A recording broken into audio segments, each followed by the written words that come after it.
Buenos días, vamos a empezar ahora con el tema de la diabetes gestacional.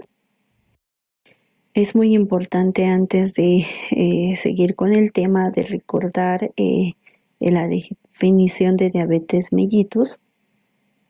Recordar que es un grupo heterogéneo caracterizado por la alteración del metabolismo energético que puede estar ocasionado por dos causas, ¿no? Por la deficiencia absoluta relativa de la secreción de insulina o por una disminución en cuanto a la acción biológica a nivel celular, lo que va a alterar la homeostasis de los carbohidratos, grasas y proteínas. Se clasifican en 4 categorías: la diabetes tipo 1, que es por destrucción de las células beta del páncreas, que generalmente culmina con una deficiencia absoluta de insulina y que va a obedecer pues, a una etiología autoinmune. La diabetes mellitus tipo 2, que esta puede variar desde una severa resistencia a la insulina con una deficiencia relativa de insulina hasta un defecto fundamentalmente en la secreción asociada a una resistencia a la insulina de intensidad variable. La diabetes mellitus gestacional, que es la alteración en la tolerancia a la glucosa en grado variable, que se va a detectar por primera vez durante el embarazo.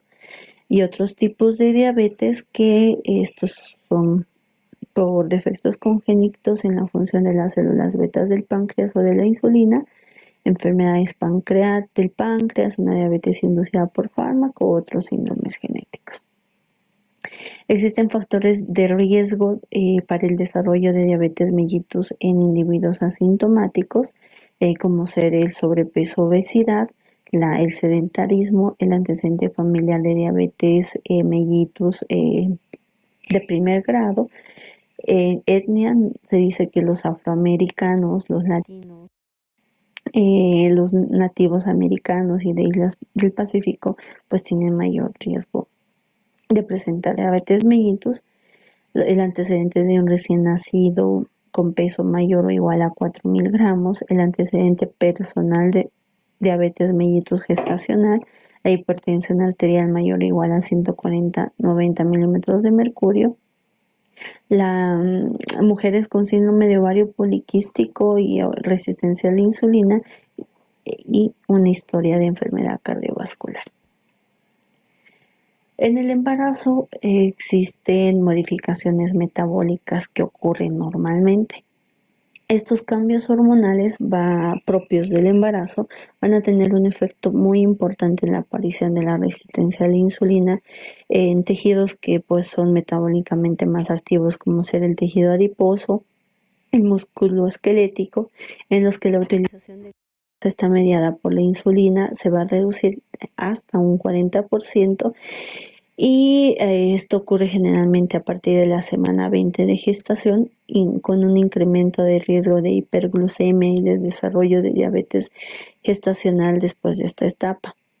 Es por eso y la razón en el que en el embarazo se considera un estado diabetogénico, sobre todo en mujeres con factores de riesgo antes mencionados.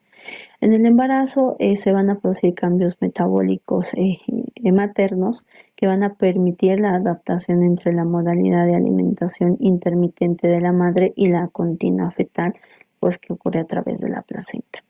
Entonces, los cambios a nivel de la glucosa, que esta es la principal fuente energética fetal que está transportada por mecanismos de difusión facilitada, estos niveles de glucosa en el feto varían en función directa a los niveles de glucosa materna.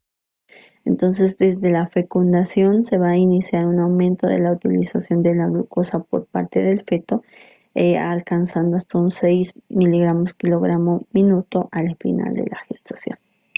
Los aminoácidos que van a ser transportados activamente y van a permitir la síntesis proteica adecuada, esencial para el crecimiento fetal, durante el segundo trimestre aumenta un 15%, llegando al tercer trimestre hasta un 25%. Los lípidos, estos van a pasar a la placenta en forma de ácidos grasos libres y de cuerpos cetónicos, y durante el primer trimestre del embarazo hay un aumento de los mismos. En el segundo y tercer trimestre del embarazo, estos ácidos grasos libres están muy relacionados con la insulinoresistencia. Así como ocurre cambios a nivel de la glucosa, aminoácidos y lípidos, también ocurre cambios a nivel de hormonal. Entonces hay un aumento progresivo de hormonas y de citoquinas que van a estar producidas por las placentas, como ser estas hormonas, el estrógeno, progesterona, prolactina y cortisol, producen una acción diabetogénica leve, produciendo un incremento del cortisol, de la glicemia, de la insulina. Y el lactógeno placentario tiene una acción diabetogénica mayor en relación a los otros, porque aumenta la lipólisis materna, aumenta la acción de la resistencia periférica por la alteración del transportador del GLUT4. Y también este lactógeno placentario puede producir cambios vasculares que aceleran la retinopatía diabética en pacientes que ya tienen diabetes pregestacional. Y otro factor importante es pues la insulina. Esta insulina se dice que pues no ha sido definida hasta el momento la sensibilidad al inicio del embarazo. Algunas investigaciones hablan de que se ha encontrado normal o incluso incrementada. Entonces esto podría explicar la mayor utilización periférica de la glucosa en las primeras etapas del embarazo, por lo que hay un anabolismo con el consecuente aumento de las reservas proteicas y lípidos en la madre. En el transcurso del embarazo, las insulinemias postprandiales van a aumentar progresivamente frente al aumento de las glucemias postprandiales, alcanzando en la semana 28 de gestación valores de 1.5 a 2 veces de insulinemia sobre lo normal. ¿Y esto por qué se podría deber? Se debe a una neoglucogénesis limitada, porque hay una disminución de la alanina, a una mayor función de las células beta, a un aumento de la masa de células beta o una actividad de las proteinquinasas A o C del tejido pancreático. Por tanto, las insulinemias se elevan desde el segundo trimestre en adelante, alcanzando el término del embarazo cifras mayores de hasta un 30% de mujeres no embarazadas. Este es un resumen. En el embarazo, como habíamos indicado, es un estado diabetogénico. Ocurre una hiperinsulinemia y resistencia a la insulina.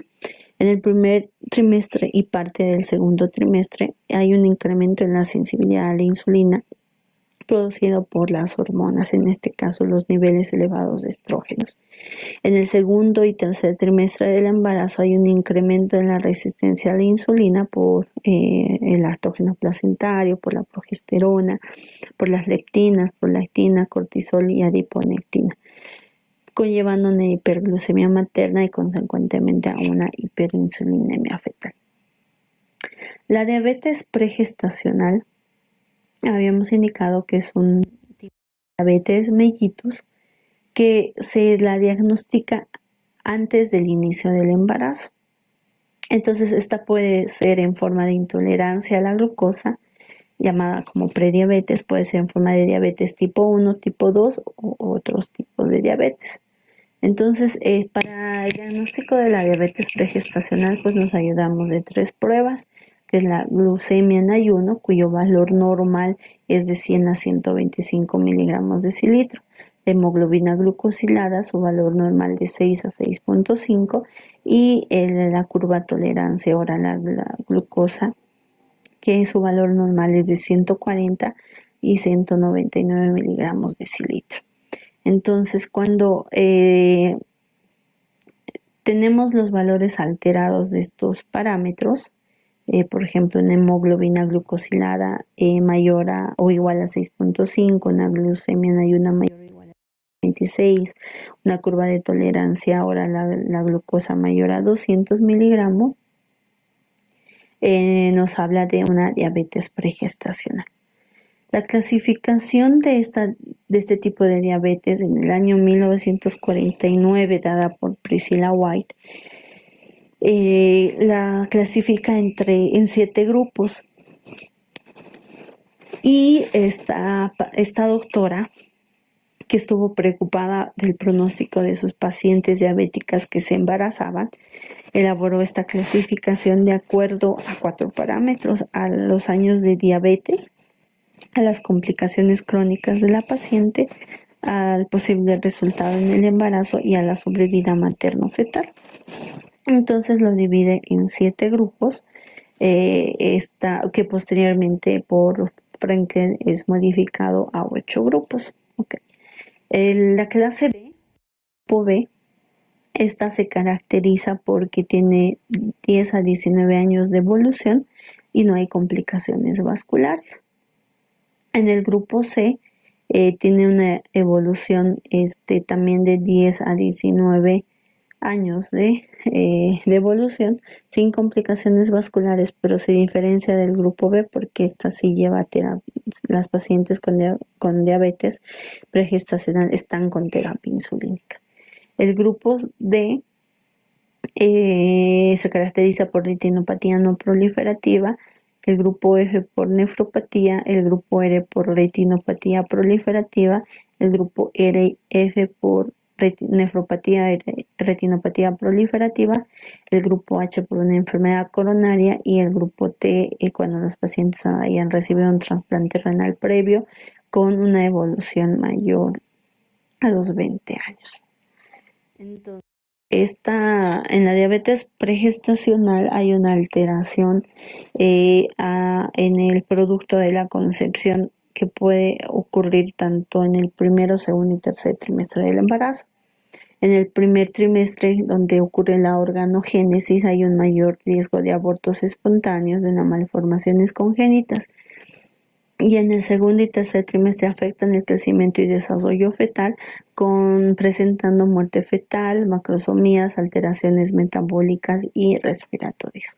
Por tanto, en una madre con diabetes mellitus gestacional va a tener 3 a 8 veces más riesgo de presentar un hijo con mortinatos o crecimientos fetales aberrantes como ser macrosomía y restricción del crecimiento, de tener complicaciones metabólicas como ser hipoglicemia, hipocalcemia, complicaciones hematológicas como ser hiperbilirubinemia y policitemia, complicaciones respiratorias como ser el síndrome de dificultad respiratoria del recién nacido y trauma obstétrico como la distocia de hombros. Entonces, la diabetes gestacional está definida como la intolerancia a la glucosa de cualquier severidad que va a comenzar o es reconocida por primera vez durante el embarazo. Esto va a ser independiente de la necesidad de tratamiento insulínico, del grado de trastorno metabólico o de la persistencia una vez que haya finalizado la gestación. La prevalencia de la diabetes gestacional oscila entre el 1 al 14%. Esto va a variar según la población estudiada y los test de diagnósticos empleados. Sin embargo, una prevalencia media es del 7%. La clasificación de la diabetes gestacional según la ACOG y según Frenkel las clasifican en grupo A1, donde el nivel de la glucosa es menor a 105, con una probabilidad de diabetes mellitus a los 10 años en los hijos del 22%. El grupo A2 con niveles de glucosa que van desde 105 a 129 con un porcentaje de probabilidad de diabetes a los 10 años de 44%, y el grupo B con unas glucemias mayor o igual a 130 y con probabilidad de diabetes mellitus gestacional mayor a diabetes mellitus a los 10 años mayor al 88%. Entonces, para el escrutinio de la diabetes gestacional se divide en bajo riesgo y alto riesgo. En bajo riesgo está la edad menor a 25 años, el pertenecer a un grupo étnico o racial de bajo riesgo, el de no tener antecedentes de diabetes en familiares de primer grado, el controlar un peso pregestacional y la ganancia de peso durante el embarazo sean normales, el no tener antecedente de complicaciones obstétricas o alteraciones en la glucemia durante el embarazo, pues nos ayudarían a que el embarazo vaya bien. En cambio, si tiene uno o más factores de riesgo conocidos como alto, como ser la obesidad, la carga genética de diabetes mellitus, la historia de intolerancia a los hidratos de carbono, el tener productos macrosómicos, una glucosuria o pertenecer a una población de riesgo, en esos casos se debe realizar las pruebas que más adelante vamos a ver en la primera consulta o tan pronto como sea posible, y en caso negativo repetir a las 24 y 28 semanas de gestación. El libro de referencia del Sistema Nacional de Residencia habla del libro de Schwartz, cual enfatiza los factores de mal pronóstico de Pedersen, que son la acidosis química severa o acidosis clínica, la pielonefritis crónica, el incumplimiento de las indicaciones, negligencia, psicopatía, una baja inteligencia, una consulta tardía menor a los 60 días del término, bajo nivel socioeconómico, una hipertensión arterial y preeclampsia, pues nos dan un mal pronóstico. La historia de la diabetes gestacional antes de 1920, conocida como la historia preinsulínica, la mortalidad materna era del 30%, con una mortalidad fetal elevada del 65%. A partir de 1921 hasta 1940, la supervivencia materna fue del 0.5%, la feto neonatal del 30%. De 1941 a 1970, después de la clasificación de Priscilla White con los estadios de gravedad, hubo una mayor mortalidad desde la semana 38 de gestación, la mortalidad materna de 0.2% con una fetal neonatal de 20%. Desde 1971 a 80 ha habido un mayor control prenatal, de esta que fue ya de manera sistematizada, y redujo la mortalidad fetal neonatal al 10%. Y a partir de 1980, con la práctica de las pruebas de salud y del crecimiento fetal, la detección de los factores de riesgo y de un nacimiento oportuno, pues la mortalidad feto-neonatal se redujo. En los últimos 25 años, la insulina se ha catalogado como una patología, la insulinoresistencia se ha catalogado como una patología silenciosa, que pues la causa puede ser genética o adquirida, y que se asocia a alteraciones del aumento del índice de masa corporal, de la hiperinsulinemia, intolerancia a la glucosa, el incremento de los triglicéridos y bajos niveles de HDL, ha hecho que haya un desafío muy importante, que es el de detectar la resistencia a la insulina para tratar y evitar su paso a una diabetes gestacional. Existen bastantes criterios diagnósticos. Desde la publicación original de 1964 de los criterios de diagnóstico para diabetes mellitus gestacional, que fueron establecidos por O'Sullivan y Mahan, han experimentado los umbrales de diagnóstico una serie de modificaciones importantes. En esta tabla se observa los valores iniciales propuestos por O'Sullivan y Mahan, y posteriormente en 1970 y en el 82, que van modificando. Existen actualmente para el diagnóstico de diabetes mellitus gestacional que se debe realizar en la semana 24 y 28 de gestación. Sin embargo, para establecer el diagnóstico existe un debate aún internacional entre dos metodologías que son propuestas por diversas asociaciones internacionales. Está la de 2 pasos y la de 1 paso. La de 2 pasos, que pues la avala la COC, se caracteriza por un tamizaje con 50 gramos de glucosa oral y se cuantifica a la hora, y si el resultado es mayor o igual a 130 miligramos de cililitro, se debe realizar la curva de tolerancia oral a la glucosa a la primera, segunda y tercera hora con 100 gramos de glucosa oral. Se toma en esta curva 4 parámetros: la basal, a la hora, a las 2 horas y a las 3 horas, y la presencia de 2 o más valores alterados pues van a ser el diagnóstico de diabetes gestacional. Y la propuesta del UNPASO, que está avalada por la Organización Mundial de la Salud, en el cual después de administrar 75 gramos de glucosa oral y hacer la curva de tolerancia a la hora y a las 2 horas, de un valor alterado hace el diagnóstico de diabetes gestacional. Entonces, como habíamos indicado, hasta la fecha no hay estudios clínicos aleatorizados que van a demostrar el beneficio de tratar a las mujeres con diabetes mellitus gestacional diagnosticadas por una u otra propuesta, y por el contrario ha habido un incremento de 2 a 3 veces de la prevalencia de diabetes mellitus gestacional, lo cual va a representar un impacto significativo en los costos de atención para todos los servicios de salud. Esta prueba de tamizaje, o llamado también el test de O'Sullivan, se caracteriza porque se realizan 2 mediciones, una basal y otra a la hora. Previo a esto se debe ingerir 50 gramos de glucosa, y los valores normales están entre 90 a la basal y 140, una literatura, otros 130 miligramos de decilitro. En los pacientes en los que resulte positivo, pues se realiza la curva de tolerancia oral a la glucosa, en la cual se administra así. Primero se toma una muestra de sangre para tomar una glucemia basal, se administra 100 gramos de glucosa por vía oral, y 4 mediciones, la basal a la hora, a las 2 horas y a las 3 horas, y los valores son de 95, 180, 155 y 140 miligramos de decilitro.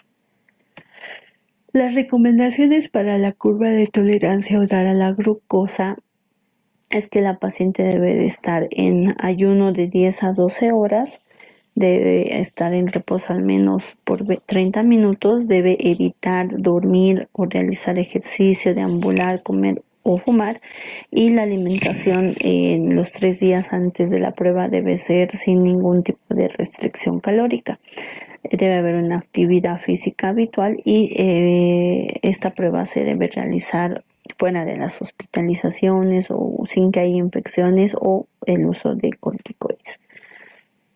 La prueba de tolerancia oral a la glucosa, como habíamos indicado, toma primero una muestra de la sangre venosa en ayunas, después se administra 75 gramos de glucosa disuelta en 250 a 300 ml de agua con jugo de limón de 5 a 10 ml, y se ingiere en un lapso de 5 minutos. Se toma una segunda muestra para la glucemia a la hora y a las 2 horas. Entonces, la basal está en 72, a la hora de 180 y a las 2 horas de 140 miligramos de decilitro. Cuando superan estos parámetros, pues hay el diagnóstico de diabetes gestacional. La hemoglobina glucosilada también es otro parámetro importante para la diabetes mellitus gestacional. ¿Y por qué importante? Porque esta hemoglobina glucosilada es un indicador indirecto de promedio de glucemias que se presentan el paciente durante 8 u 12 semanas antes de la determinación.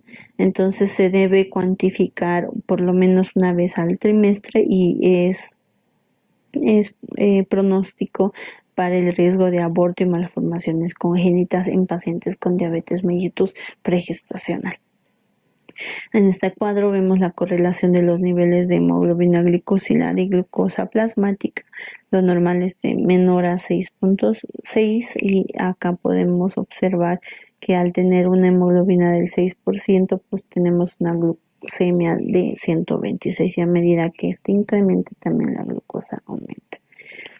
Por tanto, en el abordaje de la diabetes debe de ser de la siguiente forma. En la primera consulta, y lo ideal debe de ser antes de las 14 semanas de se debe de solicitar dos parámetros, la glucosa en ayuna y la hemoglobina glucosilada. Esto en pacientes con diabetes pregestacional. Si el resultado es normal, es decir, la glucosa en ayuna de menor o igual a 92 y la hemoglobina glucosilada menor a 6.5, pues se hace el seguimiento a las 24 y 28 semanas de gestación. Se solicita una curva de tolerancia oral a la glucosa con 75 gramos y si el resultado es normal, pues no amerita más estudios más que controles prenatales seriados. Si el resultado de la glucosa y de la glucosa en ayuno es de 92 a 125 y se debe realizar una curva de tolerancia oral a la glucosa lo más pronto posible y si el valor pues no sale en sus tres parámetros normales, repetir la prueba a las 24 y 28 semanas de gestación. En el caso de que hayan salido alterados, pues nos da el diagnóstico de diabetes mellitus gestacional con 2 o valores más. Si en la primera consulta la glucosa en ayuna es mayor o igual a 126 miligramos de ciliter y la hemoglobina glucosilada menor o igual a 6.5%, pues ya se debe indicar un tratamiento y seguimiento por parte de endocrinología y por el servicio de ginecología y obstetricia. Actualmente existen subespecialidades enfocadas a este tipo de pacientes que son los especialistas en medicina materno-fetal. Esto es parte del libro de referencia donde habla de los hallazgos histopatológicos a nivel del riñón con un espesamiento de la membrana basal, de las asas glomerulares y de los vasos aferentes y eferentes del glomérulo. También se puede observar una microangiopatía diabética con depósito de material positivo en las membranas basales y que el diagnóstico se lo realiza mediante una biopsia de piel observando la microangiopatía, la tumefacción endotelial y el infiltrado pseudoinflamatorio perivascular y dilataciones granulares. La diabetes gestacional va a influir mucho en el embarazo como tal, en el parto como tal y en el recién nacido. En el embarazo puede aumentar la mortalidad perinatal, produciendo una macrosomía fetal, intervenciones quirúrgicas en el parto y parto traumático, la frecuencia de preeclampsia, polidramios, parto prematuro y mortalidad neonatal. Y en el feto, pues puede haber traumatismo craneano con secuelas neurológicas importantes, hemorragias meningias que van a favorecer la fragilidad vascular. Y en el momento del trabajo de parto o del parto como tal, hay una elongación de los plexos nerviosos y fractura de la clavícula por la distocia de ambos. Los hijos de madres diabéticas se caracterizan por alteraciones metabólicas como ser la hipoglucemia, hipocalcemia, hipomagnesemia, hiperbilirubinemia y policitemia, que pues son signos y síntomas reconocibles. También existe una alteración a nivel de la maduración pulmonar fetal, ya que la retrasa porque hay una interferencia que la insulina realiza y que detiene la biosíntesis del surfactante pulmonar fetal, bloqueando la acción del cortisol y evitando o retardando la incorporación de la colina fosforada al ciclo de las lecitinas. Entonces hay una inhibición en cuanto al uso del fosfatidilglicerol y fosfatidilinositol, que son importantes fosfolípidos del surfactante alveolar, y esta se puede determinar mediante el test de Clemens. Ya hablamos sobre los factores de riesgo, sobre los criterios de diagnóstico. Ahora, el control prenatal de estas pacientes con diabetes gestacional y pregestacional es muy importante. Y hasta la semana 32 de gestación hacer las consultas quincenales, a partir de la semana 32 las consultas semanales hasta el final del embarazo. Más adelante, como una meta del tratamiento es que se mantengan en un peso corporal normal. Acá vemos en esta diapositiva que cuando nuestra paciente tiene un índice de masa corporal bajo, se debe aconsejar incrementar de 13 a 16 kilogramos al término de la gestación, en un percentilo de 75 a 90. Si tenemos a una paciente, una gestante con IMC normal, pues se aconseja también que debe mantenerse en percentilos de 50 y 75. Pacientes con sobrepeso no supera los 8 a 11 gramos 8 a 11 kilogramos al finalizar la gestación, y en pacientes obesas que deben ser máximo hasta 8 kilogramos al término de la gestación. Además de hacer todos los parámetros del control prenatal que ya vieron en otra clase, es importante realizar el fondo de ojo, evaluar la función renal, evaluar la parte cardiológica y la consulta odontológica de estas pacientes. Y este es un cuadro que pues les puse por el libro de referencia de Schwartz, donde se valora el feto, el líquido amniótico, la placenta por ultrasonido, ¿no? En la primera exploración que pues, se realiza en las 16 a 20 semanas, donde se visualiza el polo cefálico, se mide el diámetro biparietal y todos los perímetros, tanto craneanos y abdominales, para descartar malformaciones y estimar la edad gestacional. Ya en la segunda exploración, pues además de ver esas características, observamos la placenta, el líquido amniótico, para determinar algún tipo de afectación sobre estas estructuras. Y a partir de la tercera, cuarta o quinta exploración, estas deben ser igual que la segunda exploración, y siempre es importante visualizar la presencia del doble contorno en calota y abdomen. En cuanto al tratamiento, vamos a verlo en la siguiente clase. Espero que pues ahí lo hayan entendido, y nos vemos a la siguiente. Gracias.